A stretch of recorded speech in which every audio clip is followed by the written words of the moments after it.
Jadi kalau Ibu Sri Mulyani menangis, mestinya tidak menangis, mestinya dia pingsan itu. Maka apa yang kita lihat hari ini Bapak Ibu sekalian, konsep kebijakan pembangunan Pak Jokowi seolah-olah dulu mengatakan apapun yang dibangun dalam rangka kesejahteraan masyarakat. Padahal dalam konsep dan teori pembangunan yang kita pahami, tidak semua dimensi pembangunan itu berhasil dan mampu mensejahterakan rakyat. Bisa terjadi sebaliknya. Apakah Bapak kemudian tidak menyaksikan banjir ekstrim yang terjadi di Sulawesi Selatan hanya karena pembangunan kereta yang tidak tahu dasarnya dari mana pembangunan kereta? Iya. Tiap tahun ada 3-4 kali banjir yang kemudian meruantakan pertanian di sana. Di kota saya di Parepare tidak pernah banjir. Hari ini banjir. Di Bandung nggak pernah banjir ekstrim, semua banjir. Jadi hari ini kita menyaksikan atas nama pembangunan kerusakan lingkungan secara ekstrim, korupsi secara ekstrim, kemiskinan juga secara ekstrim. Sepanjang September 2022 sampai dengan bulan Januari itu ada kenaikan angka kemiskinan 22, hampir 1,8 kalau tidak salah 1,2% kenaikannya. Ini menunjukkan bahwa dalam dimensi kesejahteraan itu jauh dari yang kita harapkan. Yang kedua, Bapak sekalian, saya ingin menyambung dari dua narasumber yang terdahulu. Memang negara ini dari awal salah kelola. Makanya Bapak sekalian, kalau kita menyaksikan epicentrum korupsi di Kementerian Keuangan, maka kira-kira judul puisinya itu kepada organisasi mana saja yang kita harapkan untuk bertumbuh. Sudah habis. Di dunia ini yang namanya organisasi keuangan, Kementerian Keuangan itu adalah pusat akuntabilitas yang hebat di antara seluruh pemerintah-pemerintah dari dunia. Ini masyarakat sudah tidak percaya. Pemerintah kehilangan legitimasi sesungguhnya hari ini. Bagaimana kemudian kita ingin mempertahankan satu kebijakan pemerintahan data? Yang kedua, Bapak sekalian, karena tadi sudah disinggung masalah Kementerian Keuangan, saya ingin menyatakan setelah ini kita akan menyaksikan hal yang sama untuk Kementerian BUMN. Bapak Ibu sekalian, 5 tahun terakhir dari era Pak Jokowi, era Pak SBY ke era Pak Jokowi, itu kenaikan 430% kenaikan penyertaan modal negara. Kenaikan penyertaan modal negara itu dari yang rata-rata hanya 60 triliun, tiba-tiba hampir 500 triliun. Berapa dividen BUMN yang diberikan kepada negara? Tidak seimbang. Kenapa penyertaan modal negara itu hadir? Alasannya adalah untuk mempercepat pembangunan, mengakselerasi pembangunan. Tetapi Bapak Ibu sekalian, tahukah kita bagaimana proses ini terjadi? Semua dilakukan dengan konsensus. Semua dilakukan konsensus. Seolah-olah terjadi pertentangan antara DPR dengan pemerintah. Tidak ada. Semua diselesaikan dengan konsensus. Bagaimana Jiwasraya, organisasi bisnis yang luluh lantak dengan korupsi masih ditambah dengan penyertaan modal negara. Ada BUMN yang 3 kali merugi setiap tahun mendapatkan penyertaan modal negara. Karya-karya yang sudah tahu bagaimana kemudian tata kelolanya, tadi istilahnya teman yang terdahulu, tidak buruk tata kelola tetapi tetap mendapatkan penyertaan modal negara. Ini hitungan-hitungan apa yang dilakukan oleh pemerintah? Ini adalah bagian dari desain konsensus yang dibangun oleh pemerintah dengan DPR. Jadi hari ini kalau kita berharap pada lembaga eksekutif dan juga termasuk lembaga legislatif, itu memang tidak bisa kita harapkan lagi. Kecuali teriakan-teriakan dari luar, dari eksternal, itu harus menjadi kuat. Kalau tidak, ya kita akan menyaksikan hal seperti ini. Yang ketiga, Bapak-Ibu sekalian, saya sampaikan. Kalau kita lihat penerimaan, kebetulan disertasi saya itu masalah penyertaan modal negara. Saya miris membaca data-data yang ada. Tidak seimbang antara dividen negara, ya dividen BUMN dengan yang diberikan kepada PMN. Pemerintah selalu mengatakan BUMN itu sudah bumbung, jangan hitung pajak. Saya bilang OB saja kalau makan itu bayar pajak. BUMN bayar pajak ya wajar. Dia mendapatkan kekuatan ekonomi dari pemerintah.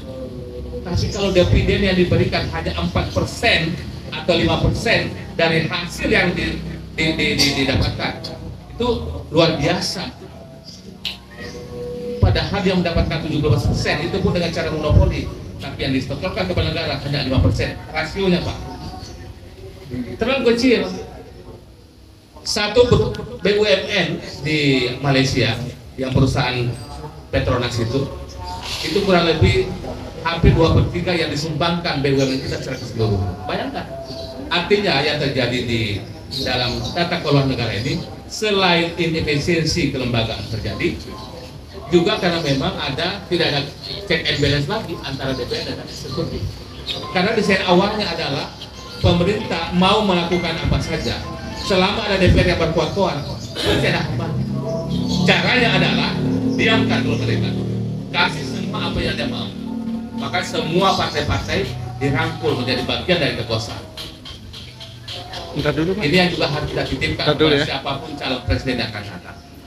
Kalau sudah kelihatan nanti presidennya akan terpilih, partai-partai yang tidak mendukung tiba-tiba dirangkul, segera kita menyatakan ketidaksesuaian kita. Karena pasti terjadi. Itu yang akan dilakukan adalah melakukan semacam kanalisasi. Akan ada pembiaran yang sepanjang masa. Jadi menurut saya, sistem pemilu yang akan datang ini, siapapun presiden terpilih, mau Anies, mau Prabowo, siapapun yang terpilih, begitu ada partai yang dari luar yang tidak berkeringat, jangan beri kesempatan dia masuk kepada bagian dari kekuasaan. Apapun alasannya, karena dengan cara begitu Bapak Ibu sekalian, kekuasaan itu harus dikontrol. Jangan biarkan DPR itu menjadi lemah. Karena DPR lemah, hari ini kita menyaksikan apa saja diputuskan. Mau bicara tentang IKN. IKN ini adalah produk siapa? Kenapa kemudian saya mengatakan IKN ini bukan dalam desain perencanaan yang benar? Coba lihat Bapak Ibu sekalian, setiap apa yang dibangun di IKN, pemerintah selalu mengatakan begini, kita akan menyaksikan, kita akan memindahkan, kita akan meresmikan 2024 IKN ini. Ada apa? Malaysia memindahkan ibu kota negaranya, itu butuh waktu 19 tahun sampai 20 tahun, baru kemudian bisa bertransformasi. Kita baru 3 tahun sudah mau diresmikan. Pegawai dari Jakarta sudah mau dipindahkan. 17 Agustus 2024 sudah harus ada di sana. Ini akal-akalan. Tidak akal-akalan. Ini bukan agenda negara, ini bukan agenda pembangunan. Ini adalah missing agenda yang saya tidak tahu kepada siapa presiden mengambil kebijakan. Tentu Bapak Ibu sekalian, kita punya pemikiran yang sama, kita punya budaya yang sama. Saya tidak ingin mengatakan bahwa IKN itu salah atau tidak, salah atau benar. Tetapi saya mengatakan, kalau pemerintah atau rezim ini tidak punya kepentingan dengan IKN, dia meletakkan IKN untuk dibangun 20 tahun yang akan datang. Tidak terburu-buru seperti sekarang ini.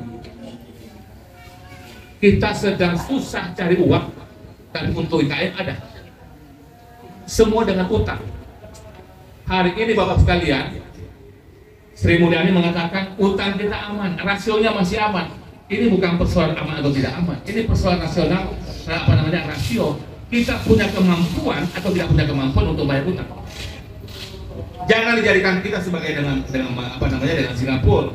Jangan dijadikan utang kita sama dengan Jerman atau Jepang yang rasionya sampai dengan 100%. Mereka punya MNC yang kuat, mereka punya mesin pencari uang yang kuat. Kita nggak punya kekuatan kecuali mengandalkan sumber daya alam. Ingat Bapak Ibu sekalian, 10 tahun yang akan datang, kalau pengelolaan negara, cara negara mencari uang hanya dengan sumber daya alam, kita akan wassalam. Kita akan wassalam. Tidak ada negara hari ini yang kuat secara sumber daya alam masih eksis. Kita akan kehilangan pendapatan dari sumber daya karena memang sudah kehendak global. Sementara kita tidak akan pernah beranjak bagaimana pendapatan negara kita diambilkan dari inovasi teknologi. Semua jual tanah air, batu bara, timah, nikel, semua. Tidak ada yang bisa dikelola secara inovasi, secara teknologi. Dalam 10 tahun akan datang, ketika era ini berakhir, kita mau apa? Sementara mereka sudah dikapling oleh kelompok-kelompok yang kita sudah paham semua. Jadi Bapak Ibu sekalian, saya setuju dengan pembicara pertama kedua. bahwa tata kelola negara ini bukan saja tidak baik, tetapi buruk sekali. Buruk. Kita menyaksikan hari Kementerian Keuangan seperti ini performance-nya. Saya juga adalah bagian dari punya usaha-usaha kecil. Zaman COVID, tiap hari pintu kantor kita diketuk sama tukang pajak. Kenapa Bapak bayar pajak? Kenapa pajak Bapak menurun? Dia nggak tahu kalau situasi COVID. Bagaimana sakit hatinya kita bayar pajak. Ternyata begitu perilaku orang pajak. Jadi kalau Ibu Sri Mulyani menangis, mestinya tidak menangis, mestinya dia pingsan gitu. Melihat perilaku anak buahnya kayak begitu. Ya. Jadi Bapak Ibu sekalian, coba kita lihat Kementerian Keuangan yang gagah, yang akuntabilitas, diskusi tentang transformasi, diskusi tentang reformasi birokrasi, reformasi keuangan, bullshit. Kalau ini tidak betul-betul terjadi yang 300 miliar ini selesai. Kita tidak punya lagi tentang agenda-agenda penelitian bagaimana kerjasama dengan Bank Dunia tentang akuntabilitas, tentang tata kelola yang baik. Kalau mencerminkan tata kelola seperti ini saja tidak, kita kalah sama negara Myanmar. Pembangunan kita hari ini Bapak sekalian, tahukah kita pembangunan kita hari ini adalah pembangunan yang termahal untuk infrastruktur. Kenapa infrastruktur tidak mahal? Ikonnya incremental capital output ratio itu yang tertinggi. Kamboja lebih mudah, lebih murah. Filipina lebih murah, kita lebih mahal. Jadi kita bangun yang namanya jalan tol, Pak. Ya. Begitu selesai, nggak ada yang mau naik. Mahal tarifnya. Mau dijual, nggak ada yang mau beli. Mahal. Karena itu tadi tidak ada desain perencanaan yang kuat. Semuanya dengan baik kepentingan, by design, tidak by design. Kalau kemudian kita menyaksikan kebanggaan ada 3.500 jalan tol yang dibangun, lantas kenapa pertumbuhan ekonomi kita masih begini-begini? Pertumbuhan ekonomi kita nggak pernah lihat 5%. Semestinya pembangunan infrastruktur itu berkorelasi positif terhadap pertumbuhan ekonomi. Ini tidak terjadi. Jadi kebanggaan statistik yang dibuat pemerintah tentang infrastruktur yang dibangun, kemudian pembangunan bandara, pembangunan tol dan sebagainya, itu hanyalah pena morgana. Memang terjadi, tetapi tidak berkorelasi dengan pertumbuhan dan kesejahteraan masyarakat. Siapa yang naik tol hari ini? Adalah mereka yang punya duit. Rakyat kita akan dijali dengan jalan-jalan yang berlumpur. Tugas pemerintah adalah bukan mendorong bisnis saja, tapi harus kemudian memperbaiki fungsi-fungsi kepublikannya. Itu yang harus dilakukan. Jalan raya itu adalah tanggung jawab negara. Jalan tol itu adalah serahkan kepada pelaku bisnis. Jangan negara ikut-ikutan mencampur apa yang kemudian membiayai. Negara bukan adalah pelaku bisnis. Negara adalah bagian dari pemerintahan yang orientasinya adalah kebijakan publik. Tapi hari ini orientasinya lebih dominan kepada orientasi bisnis ketimbang dengan kepentingan untuk kemaslahatan masyarakat. Itu catatan dari saya, bahwa kemudian kenapa Pak Jokowi kemudian tidak berani melakukan reshuffle. Saya kira kita sudah paham.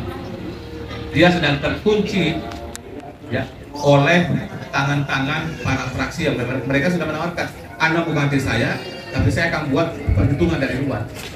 Sementara kalau saya tinggal hitungan waktu 1 tahun berapa lagi, mereka nggak berani melakukan itu.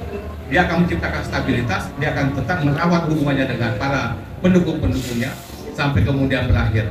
Tapi yang ini dipastikan adalah semua yang dilakukan hari ini dipastikan akan berlanjut terus. Inilah yang kita harus potong mata rantainya. Oleh karena itu, rezim yang akan datang, siapapun, kita harus mulai dari awal mengawal. Jangan seperti tahun 10 tahun yang lalu. Kita ramai-ramai melihat kesederhanaan seorang presiden. Mulai dari celana sampai dengan sepatu semua dihitung. Apa yang terjadi hari ini? Jauh dari yang kita harapkan dari beberapa waktu lalu. Terima kasih. Assalamualaikum warahmatullahi wabarakatuh.